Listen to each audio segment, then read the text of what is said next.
And our weekly conversation with Jessica, the wine steward at Harding's Woodbridge location on Center Avenue in Portage. Now, Jessica, good morning. Good morning. Good to have you with us. Well, let's check the calendar here. It looks like 1 week to go in dry January. So either some participants are climbing the walls or they are they're feeling good about themselves. Hopefully this has gone well for those who participated. I hope so.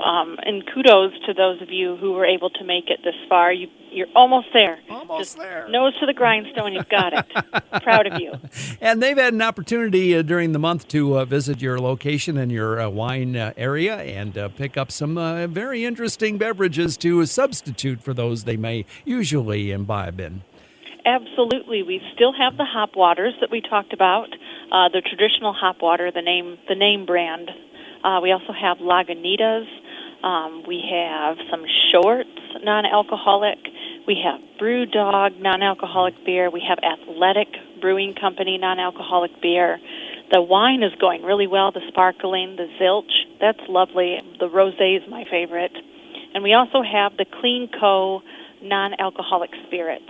And I've seen a little movement on that, so if someone out there is someone who purchased one of the bottles, please come in and talk to me about them. I would love to hear what you have to say. All right. January winding down, dry January anyway.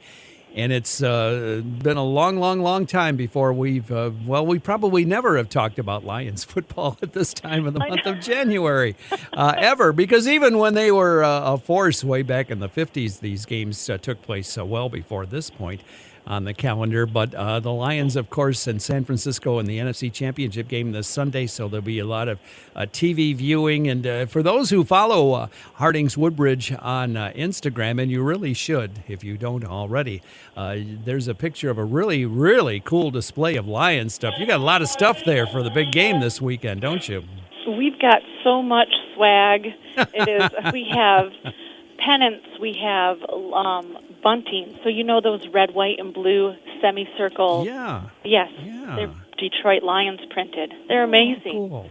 We have the flags that go out on your garden flagpole. We have pocket knives. We have yo-yos. We have playing cards. I mean, pins, stickers, lanyards. We have so much Lions gear. We are fat stacked with the Honolulu Blue, which is by Coppercraft. That is the Detroit Lions official drink. And I have blue sparkling champagne that you can bring home for the game as well. Our Lions popcorn, we've made 2 rounds of it already. It's blueberry and vanilla. It's fantastic. So if you have a Lions fan in your family, like I do with my father, he got so much swag last week. Stop in and pick up a couple trinkets, because literally this is history in the making. This is a very cool time to be a Michigander, and any of the Lions fans out there, I commend you for your commitment to this team. So we're on the train. Everybody's excited, so stop in and share some of that excitement with us. Indeed. Jessica, wine steward at Harding's Woodbridge, with us on WKZO this morning. Here's something else I can't believe we're talking about right now, and that's Paczki's. Is it almost Fat Tuesday already? Oh, my gosh, I know. What in the world does this calendar look like? Easter's on March 30th or 31st this year? It's so early.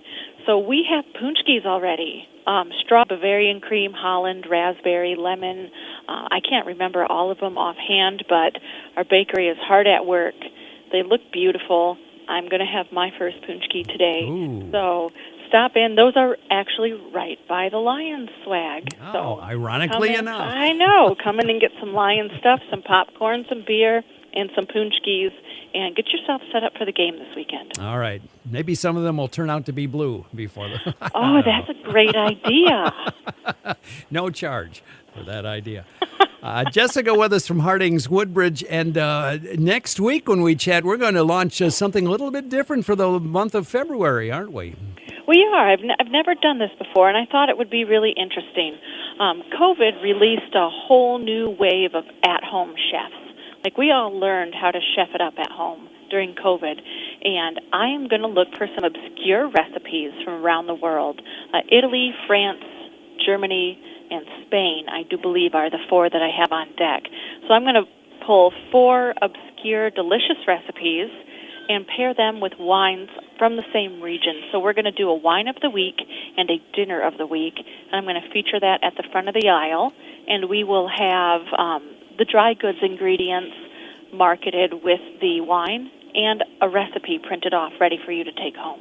All right. So it'll be interesting. I would love to hear feedback from people who join me on this journey. All right, join us next week on this at this time, and we'll get that party started here in the month of February, which next week is February 1st. Already, Unbelievable. I do want to take just a moment to give a quick shout-out and a thank you to Harding's on behalf of our staff here at WKZO, because Harding's has kindly donated the cereal that we're going to use to create our ice cream challenge recipe at the ice cream challenge at the Air Zoo this Saturday, as we look to defend our title and keep that handsome trophy that is sitting in our lobby right now. So I am so excited to see how that turns out. I've been discussing it with the coworkers here, and we're all very, very excited for you, and best of luck. Well, thank you, and we appreciate Harding's helping us out on that. Thank you. Jessica is wine steward at Harding's Woodbridge, location Center Avenue in Portage, joins us every week at this time. Thanks so much. Thank you. Have a beautiful weekend. Strawberry.